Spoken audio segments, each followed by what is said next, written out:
Né? Bom dia, gente. No vídeo de hoje eu vou passar as questões que eu combinei com vocês, tá? Da 13 a 17 e a 19, tá? Vamos começar pela 13, então, tá? O que a 13 fala? A 13, como está mostrando aí na imagem para vocês, mostra um gráfico de uma partícula de 2 kg, tá? Em uma trajetória retilínea, e ela diz que a energia cinética está variando com o quadrado do tempo, que a gente está mostrando aí no gráfico, tá? Aí, a pergunta é, a força resultante na partícula, ela é variável? Ela tem intensidade de 3, 6, 9 ou 12 newtons? Então, olha só, para a gente começar fazendo a 13, primeiro a gente tem que ver qual é a relação da força e da energia cinética, tá? Como é que a gente vai ver isso? Bom, vamos relembrar o que é força. Vamos relembrar o que é energia cinética, né? Que é mv² sobre 2. A princípio, a gente não consegue enxergar aí nessa equação a relação de energia cinética e tempo ao quadrado, certo? Como está mostrando ali no nosso gráfico. Porém, se a gente der uma lembrada sobre o que era a velocidade, né, a gente consegue relacionar a velocidade com o tempo. Como que a gente vai fazer isso? A partir da força. A gente sabe que força é o que faz um objeto acelerar, certo? E a gente sabe que a aceleração é o quanto varia a minha velocidade e em quanto tempo, tá? Então, se eu for olhar para o meu gráfico, eu vejo que lá no tempo zero, a minha energia cinética era zero. Significa que a minha velocidade inicial também é zero. Então, eu consigo definir que a minha aceleração vai ser a velocidade final só, já que a velocidade inicial é zero, né? Pelo tempo, certo? Agora, isolando a velocidade, a gente tem que a velocidade vai ser a aceleração vezes o tempo, certo? Agora, o que a gente pode fazer? A gente pode substituir essa velocidade aqui na nossa equação, certo? Por que eu vou fazer isso? Porque a velocidade é em função do tempo, certo? E a equação precisa estar em função do tempo também, que nem mostra no nosso gráfico, para a gente entender a relação dessas duas coisas, tá? Então, eu vou substituir a velocidade aqui na minha equação da energia cinética. Então, a energia cinética vai ser mv ao quadrado, que agora é a, né, vezes t. Então, a ao quadrado vezes t ao quadrado sobre 2. Essa vai ser a nossa relação de energia cinética e tempo ao quadrado. Então, eu consigo, a partir dessa equação, ver que a energia cinética ela é proporcional ao quadrado do tempo, certo? Baseado nisso, eu sei que a força é igual a massa vezes a aceleração, né? É a partir daí que eu vou descobrir a força que está agindo ali, seja ela zero ou seja ela algum valor, tá? Mas, usando essa equação aqui, eu consigo chegar no valor da aceleração. Porque olha só o nosso gráfico, ele diz que a energia cinética, quando for 36, o tempo ao quadrado vai ser 4. Então, vamos substituir esses valores aqui. Eu tenho que a energia cinética é 36, a massa, o exercício dá, né, que é 2. O meu a ao quadrado eu ainda não tenho. E o tempo ao quadrado eu sei que é 4. Tudo isso por 2. Tá? Então, vamos fazer o seguinte. Vamos cortar esses dois, né, porque 2 sobre 2 é 1. E vamos passar esse 4 para o outro lado. Então, eu tenho que a ao quadrado vai ser 36 dividido por 4, que é 9. Logo, a minha aceleração é 3 metros por segundo ao quadrado. Essa é a aceleração dessa partícula ali, de acordo com o nosso gráfico, certo? Agora, puxando a nossa força e utilizando o valor da aceleração, eu chego à conclusão de que a força que está agindo vai ser a massa, 2, vezes a aceleração, 3. Logo, a força é 6 newtons. Então, a alternativa certa, C. Para o exercício 17, ele nos diz que a deformação em uma mola varia com a intensidade da força que a traciona, conforme o gráfico abaixo, que vocês estão vendo aí na tela. Então, ele pede, determine a a constante elástica da mola dada em newtons por metro. Então, vamos fazer isso primeiro, tá? A 17.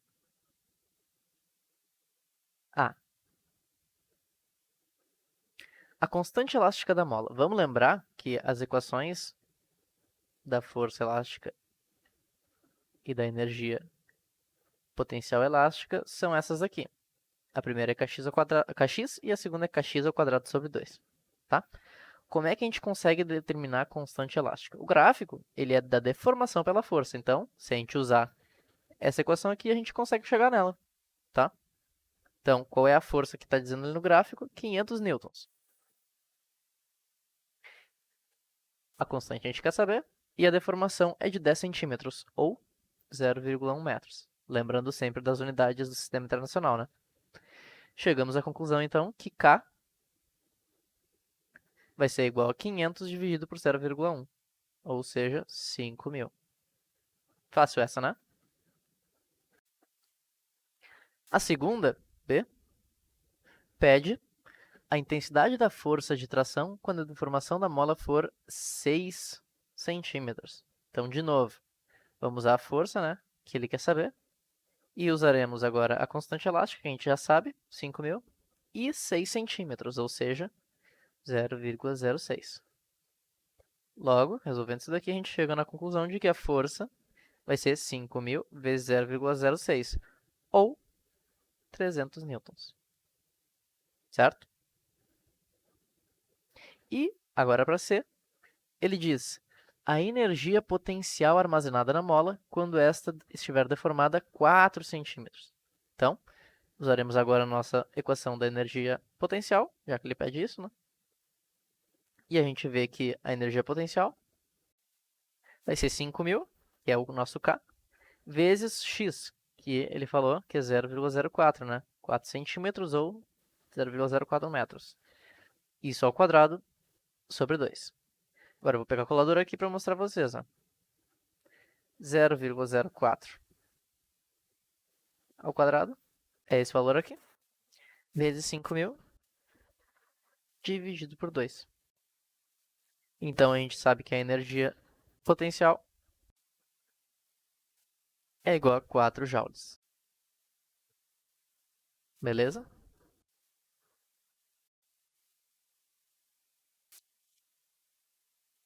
Bom, vamos para 19 agora. O que a 19 fala? A 19 diz que tem duas massas, M1 que vale 2 kg, vamos anotar aqui já. Vale 2 kg. E M2 que vale 4 kg. Certo? E ele diz que essas duas molas são suspensas sucessivamente, então uma depois da outra, né? Em uma mola vertical. Aí ele fala, se a energia potencial 1 e a energia potencial 2 são, respectivamente, as energias elásticas armazenadas na mola, qual é a energia nas molas, desculpa, quando as massas M1 e M2 estão penduradas, né? E a energia potencial da massa 1 é 2 joules? Qual é o valor da energia potencial da massa 2? Então, olha só, essa é mais complicadinha. Vamos anotar aqui os valores e vamos anotar o que ele pede, né? Que é energia potencial 2. Aqui ele usou U, tá, gente? Pode ser U como energia potencial, pode ser E, tanto faz. Contanto que a gente saiba o que a gente está falando, tá? Então, olha só.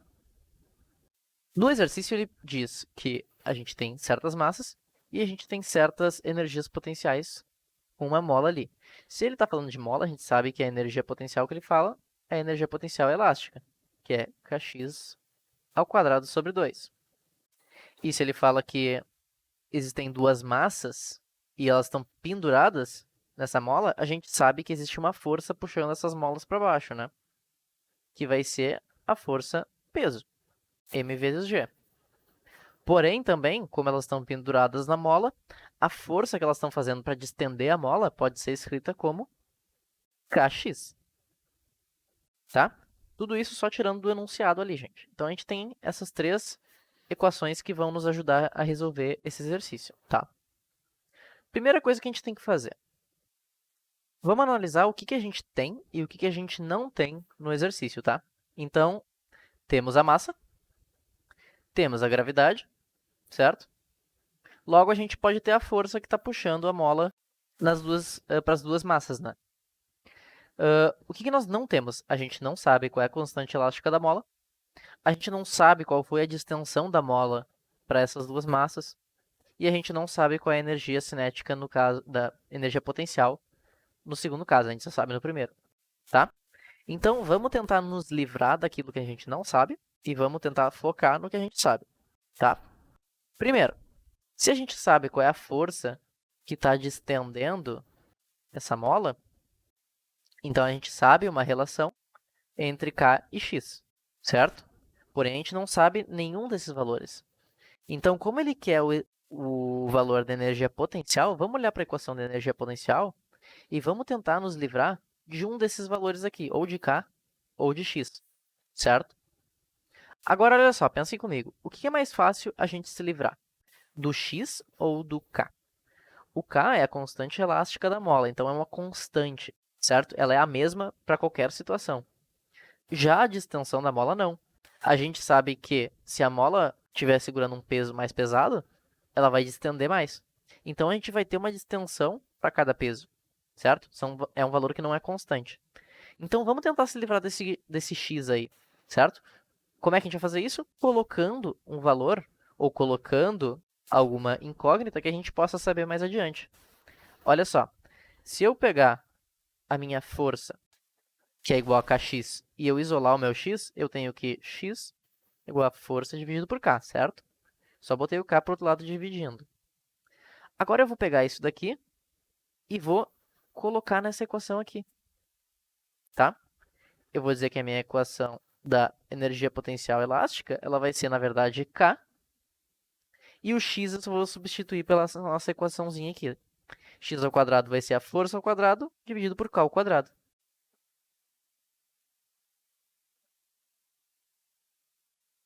Tudo isso sobre 2, né? Então, olha só, eu só peguei o x e substituí por isso daqui. Por que eu fiz isso? Porque a força a gente consegue saber. É a força peso, certo? Que está puxando a mola. E a energia cinética, para um dos casos a gente tem. Energia cinética não, desculpa, energia potencial. Para um dos casos a gente tem, certo? Então, deixa eu só simplificar essa equação. Eu tenho que a energia potencial elástica vai ser o K, eu vou cortar, né? Força ao quadrado sobre 2K.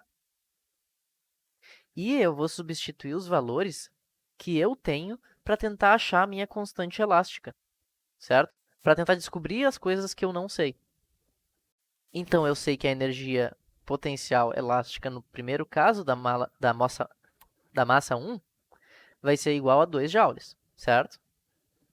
Então, 2 joules. E eu sei que a força é igual a mg, certo? Que é a força que está puxando a massa para baixo, né?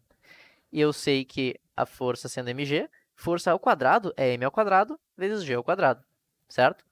Então, eu vou escrever aqui m ao quadrado vezes g ao quadrado sobre 2k. O k não sabemos ainda. A massa, eu sei que no primeiro caso é 1. Desculpa, 2. E a gravidade eu sei que é 10, né? Então, eu vou passar esse 2 para o outro lado, multiplicando, né? Que vai dar 4. A minha massa é 2 ao quadrado, 4 também. A minha gravidade é 10 ao quadrado, ou seja, 100 sobre k. Beleza? A partir daí, achamos que a nossa constante elástica vai ser 4 dividido por 4, né? Se corta, passo o k para o outro lado. Então, vai ser 100 newtons por metro. Essa é a nossa constante elástica. Descobrimos uma coisa que a gente não sabia antes, tá?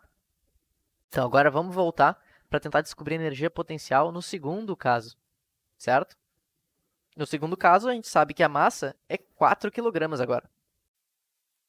Deixa eu até pegar outra caneta aqui para botar em outra cor. Então, a energia potencial no segundo caso, vou botar um 2 aqui, a gente vai usar a mesma equação que a gente achou aqui de novo, tá? Porque, de novo, a gente não sabe a distensão ainda, então a gente não pode usar isso. A gente sabe que vai ser força ao quadrado sobre 2k. Qual força vai ser? Vai ser a força peso da segunda massa, né? Ou seja, m vai ser 4 e g vai continuar sendo 10, tá? Então, eu vou escrever aqui m ao quadrado vezes g ao quadrado sobre 2k, que é o que a gente achou aqui, certo? Sabemos a massa? Sabemos, 4. Então, 4 ao quadrado, 16. Sabemos a gravidade? Sim. Gravidade ao quadrado vai ser 100, né? E nosso k, acabamos de achar. 10. 10 não, desculpa, 100. Então, vai ser 2 vezes 100, 200. Certo? A partir daí, energia potencial, no segundo caso, vai ser 16 vezes 100, vai dar 1.600, dividido por 200, que dá 8 joules. Difícil essa, né? Mas conseguimos, certo? Então, esses foram os 3 exercícios que vocês pediram, tá? E nos vemos na próxima aula. Espero que vocês tenham entendido e gostado.